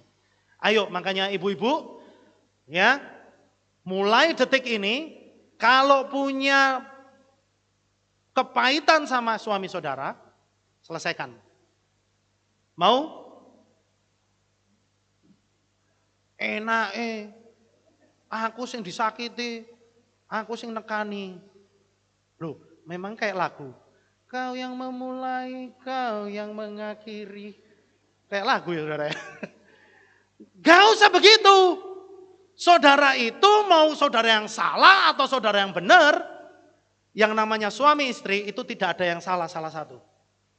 Kalau suami istri itu pasti salah dua-dua. Jadi kalau ada salah satu yang merasa benar dan satu yang merasa salah, perbaiki karena dua-dua salah. Jadi kalau ada yang merasa di sini pernah disakiti suami, ayo selesaikan. Mau? Selesaikan ya? Caranya gimana ya? Nanti di luar sesi ini saudara tanya sama Papi. Ya, konseling gimana caranya. Tapi saya katakan selesaikan. Karena kalau enggak, saudara sedang mengembangkan kanker di dalam diri saudara. Bahaya loh. Ya. Belajar untuk fokus pada impian dan melupakan masa lalu yang buruk. Nah, ini kan kita diajarkan. Ayo hidup ini fokusnya kepada apa saudara? Impian. Impian kita. Gitu. Itu caranya kita bisa menikmati hidup. Terus, berdamai dengan diri sendiri. Begini saudara. Saya katakan banyak orang saat ini belum bisa berdamai dengan dirinya sendiri. Artinya apa? Dia tidak bisa menerima kenyataan hidup. Apa uripku kok koyo ngene? Apa kok aku koyo ngene? Apa kerjaanku kok angel? Apa aku ora iso sugih-sugih? Apa aku kok gagal terus? Itu sama saja saudara sedang tidak bisa berdamai dengan diri sendiri. Saudara sedang kecewa dengan diri saudara. Orang yang demikian hidupnya akan selalu susah. Coba itu dirubah. Berdamai dengan diri sendiri. Saudara ngomong sama dirimu. Aku ini bersyukur. Kenapa? Karena aku diciptakan oleh Bapa Yahweh menjadi orang yang hebat. Aku ini orang yang pinter. Aku ini orang yang skillful. Aku ini orang yang hoki. Mau nggak saudara ngomong gitu sama diri saudara? Ya? Ya kan? Jangan ngomong, opo aku itu kok gagal terus, opo aku koyok ngene, opo. Ini bahasa saya kayak bahasa Surabaya ya. Pikir-pikir kayak bahasa Surabaya. Opo aku koyok ngene. Dirubah. Bapak Yahweh terima kasih. Engkau menjadikan saya sebagai orang yang pinter. Engkau menjadikan saya orang yang hoki. Engkau menjadikan saya orang yang berbahagia. Engkau menjadikan saya menjadi orang yang selalu berhasil. Berani nggak saudara ngomong gitu sama saudara, diri saudara? Harus berani ya. Itu tandanya saudara berdamai dengan diri saudara sendiri. Memberi untuk melakukan pekerjaan, berdamai dengan keadaan. Itu hampir mirip. Ya. Terus melakukan pekerjaan dan menikmati prosesnya. Seperti yang saya katakan tadi, kalau saudara menyukai pekerjaan saudara, saudara itu akan menikmati setiap detail proses yang saudara kerjakan. Kalau saudara profesi saudara sebagai tukang tambal ban, maka saudara akan menikmati setiap proses detailnya ketika saudara itu nyopot ban dari motor, ya, saudara ngelem karetnya, saudara bakar, saudara akan menikmati prosesnya. Dan ketika saudara menikmati prosesnya, seberapapun atau seberapa sering pun saudara melakukan hal itu, saudara tidak akan pernah merasa bosan. Saudara nggak percaya? Prakteko. Ya, lakukan apa yang saudara kesenangi dan saudara lakukan terus, saudara akan menikmati hasil. Saudara akan menikmati setiap prosesnya dan saudara tidak akan pernah bosan. Dan bonusnya adalah hasil yang saudara kerjakan itu mesti the best. Itu mesti yang terbaik. Ya, makanya karya-karya yang hebat coba saudara lihat dan saudara pelajari. Orang-orang yang membuat karya-karya yang hebat itu karena mereka melakukan dengan hati. Melakukan dengan passion. Gitu. Jadi sesuai dengan firman Tuhan ya. Betul ya? Nah, hidup dengan memiliki hati yang memberi untuk Tuhan. Kalau saudara itu suka memberi untuk Tuhan, mesti hidup saudara itu dipenuhi dengan damai sejahtera. Mesti setiap kali saudara memberi buat Tuhan, Tuhan itu tidak pernah berhutang. Ya, ketika saudara mau memberikan sesuatu untuk Tuhan, mesti Tuhan ganti kepada saudara, itu tidak cuma 1:1. Tapi 1:10, 1:20, 1:100, bahkan 1:1000. Bahkan bisa lebih. Ya, jadi makanya jangan pernah pelit-pelit untuk memberi buat Tuhan. Amin. Amin saudara. Amin ini kok setitik ini. Baru cuma bangkunya papi sama 2 baris. Mau memberi buat Tuhan? Nah, ya dasarnya apa? Saudara cinta Tuhan.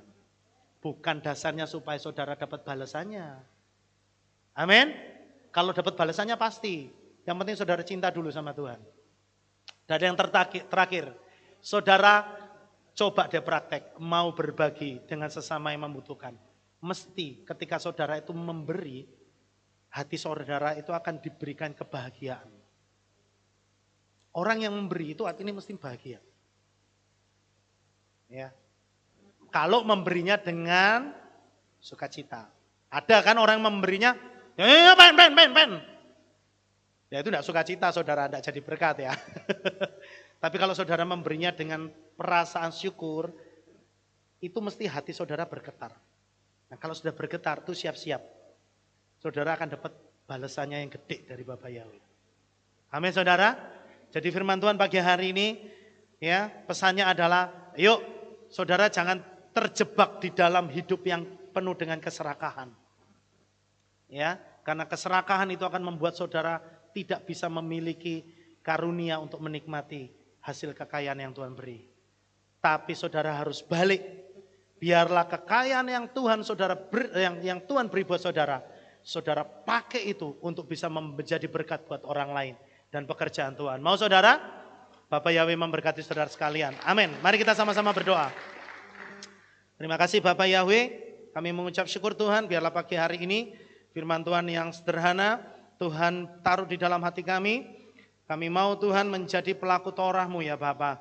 Supaya kami Tuhan hidup kami penuh dengan sukacita. Supaya kami dapat menikmati hidup sesuai dengan tujuan-Mu ya Bapa ya. Engkau menciptakan kami untuk kami hidup di muka bumi ini. Kami dapat menikmati hidup-hidup yang berkelimpahan.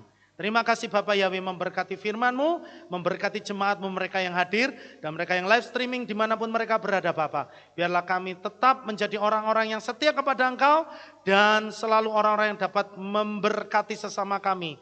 Terima kasih Bapak Yahweh, di dalam nama Adonai Yeshua HaMashiach, kami mengucap syukur dan berdoa sama-sama kita katakan, amin. Kita akan mendengarkan pengumuman saudara. Shalom, shalom. Berjumpa kembali dalam Aleph Tau Breaking News. Berikut kami sampaikan pengumuman minggu ini. Info doa pagi, festival doa dan altar call dengan tema kemenangan terjadi di sini akan dilaksanakan pada hari Rabu 20 Oktober 2021 pukul 5 sampai 6 pagi di Kehilat. Tersedia layanan antar jemput khusus dalam kota. Bagi jemaat yang membutuhkan dukungan doa secara pribadi atau syafaat, dapat menghubungi Saudara Theo Hatu di nomor 0812 5940 7799. Demikian pengumuman minggu ini. Sukses besar bagi saudara. Bapak Yahweh memberkati. Baik, saya serahkan kepada Bapak Gembala.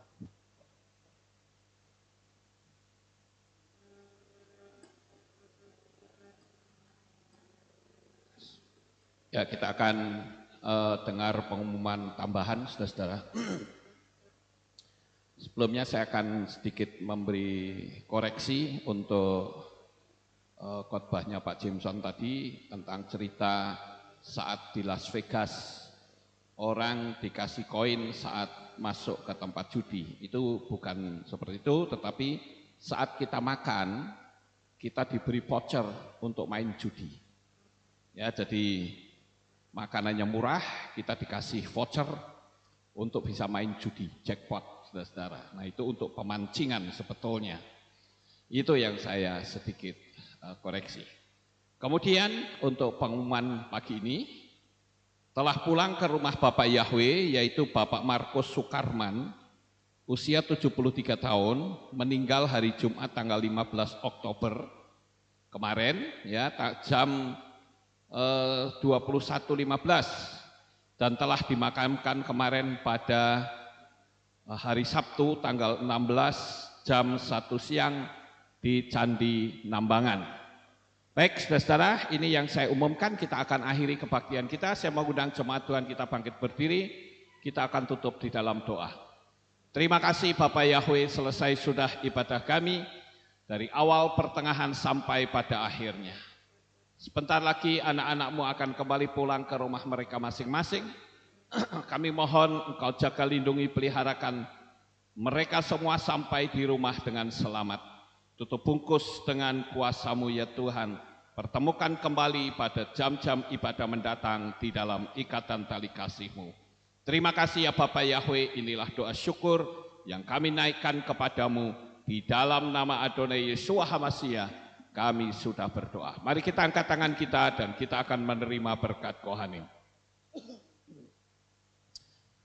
Yevarechecha Yahweh wa yishmerecha.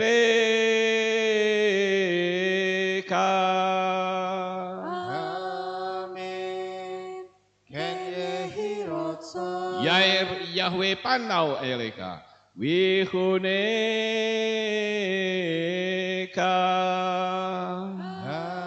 Amen. Ken yehirotza. Yesa Yahweh panau eleka. Wayashem lecha shalom. Amen. Ken yehirotza. Baruk atapair ufaruk atabasareh. Engkau akan diberkati di kota dan kau akan diberkati di ladang. Amin. Baruk peripitne kau friat mat kau frifahem teka shekar alapeka wa esterotsoneka. Diberkatilah buah kandunganmu, diberkati hasil bumimu, diberkati hasil ternakmu, anak-anak lembumu dan anak-anak dombamu. Amin.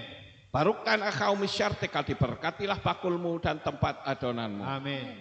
Baruk ata pawai kau faruk ata batseteka, dan kau akan diberkati pada waktu kau masuk dan kau akan diberkati pada waktu kau keluar. Amin.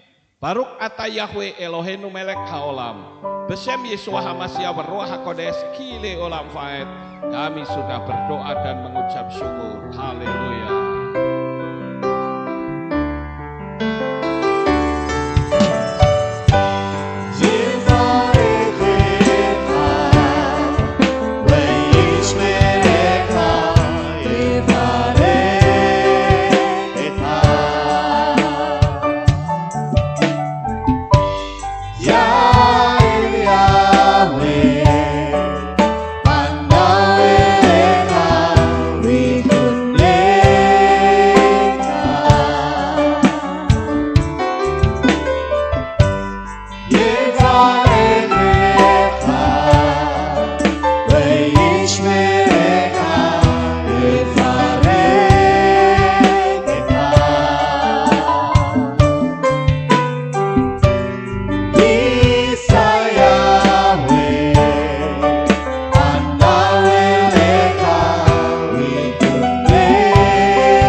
Saudara.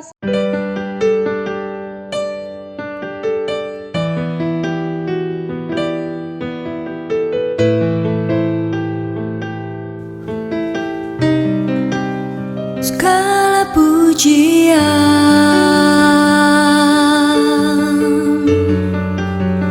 hanya untuk-Mu Tuhan, segala kehormatan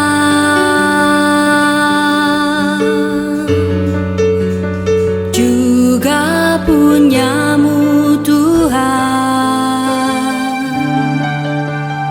Dari puncak tertinggi sampai lembah terlandai, semua karya kasih cinta-Mu, sujud menyembah Sang Maha Pencipta. Hatiku menari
menjadi